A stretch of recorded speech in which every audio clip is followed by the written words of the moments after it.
Hello बच्चों, चलिए प्रश्न को देखते हैं। प्रश्न है निम्नलिखित समीकरण निकायों को वज्र गुणन विधि से हल कीजिए। समीकरण निकाय दिए गए हैं ax योग by बराबर 1। दूसरा समीकरण निकाय है bx योग ay बराबर a योग b का वर्ग भाग a का वर्ग योग b का वर्ग घटाव 1। प्रश्न को हल करने से पहले जो इसकी मुख्य अवधारणा है उस पर विचार करते हैं। तो इस प्रश्न के लिए जो मुख्य अवधारणा है वह हो जाएगी दो चरों के रैखिक समीकरण। अर्थात हम यहाँ पर यह देखेंगे कि दो चरों के रैखिक समीकरण क्या होते हैं। तो वे समीकरण जो ax योग by योग c बराबर 0 के रूप के हों दो चरों के रैखिक समीकरण कहलाते हैं।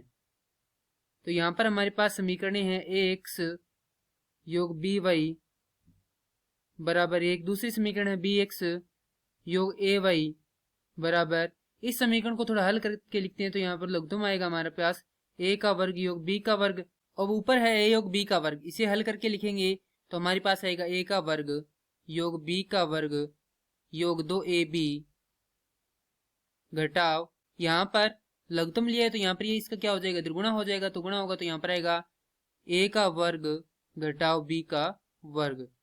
तो यहाँ से हम देखें तो a के वर्ग से a का वर्ग और b के वर्ग से b का वर्ग कट रहा है। तो यहाँ पर जो दूसरी समीकरण है वह हमें प्राप्त होगी bx योग ay बराबर 2ab भाग a का वर्ग योग b का वर्ग। अब हमारे पास समीकरण संख्या 1 और समीकरण संख्या 2 है। इन्हें हमें क्या करना है, वज्र गुणा विधि से हल करना है। तो यहाँ पर यह x है, यह y है और यह क्या है, 1 है।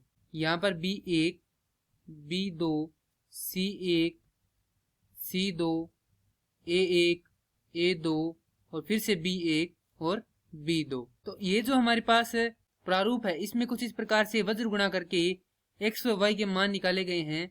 इसी कारण इस विधि को जो x y के मान निकाला गया है क्या कहते हैं, वज्र गुणा विधि कहते हैं। तो यहाँ पर लिखेंगे वज्र गुणा विधि से जो हमारे पास x का मान आया है वह है b1 c2 घटाव b2 c1 भाग a1 b2 घटाव b2 माफ कीजिए b1 a2।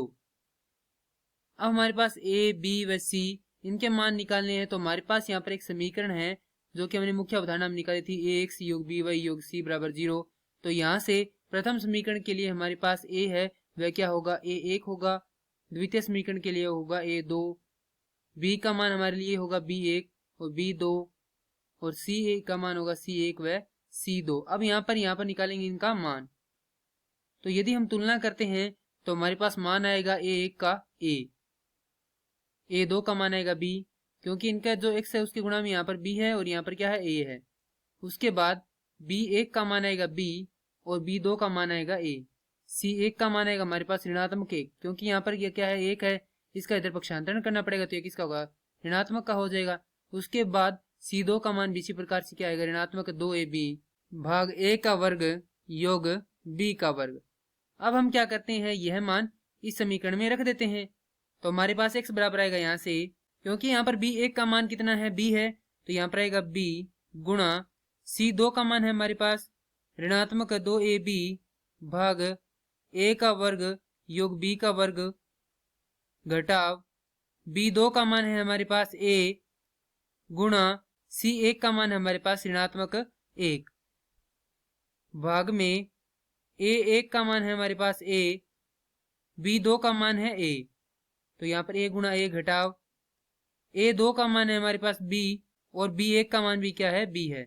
तो यहाँ से इसको हल करते हैं तो हमारे पास प्राप्त होता है x बराबर ऋणात्मक 2ab का वर्ग। लघुत्तम लेकर हल करते हैं तो यहाँ से प्राप्त होगा घटाव माफ कीजिए योग a गुणा a का वर्ग योग b का वर्ग। तो यहाँ पर भाग में आ जाएगा a का वर्ग घटाव b का वर्ग गुणा में a का वर्ग योग b का वर्ग।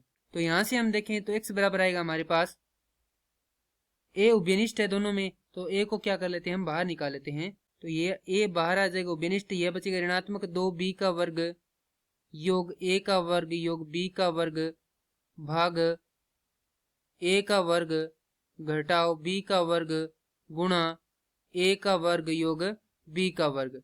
तो यहाँ से हम देखें तो x बराबर आएगा a गुणा यहाँ पर ऋणात्मक 2b और यहाँ पर क्या है b है धनात्मक का, तो a का वर्ग घटाओ b का वर्ग भाग a का वर्ग घटाओ b का वर्ग गुणा a का वर्ग योग b का वर्ग। तो यहाँ से a का वर्ग घटाओ b का वर्ग से a का योग माफ कीजिए a का वर्ग घटाओ b का वर्ग क्या हो जाएगा, कट जाएगा। तो x बराबर हमारे पास मान आ जाएगा a बटा a का वर्ग योग b का वर्ग। अब हम निकालेंगे y का मान। तो इस सूत्र के अनुसार जो y का मान है वह होता है y बराबर c1 a2 घटाव c2 a1 भाग a1 b2 घटाव b1 a2।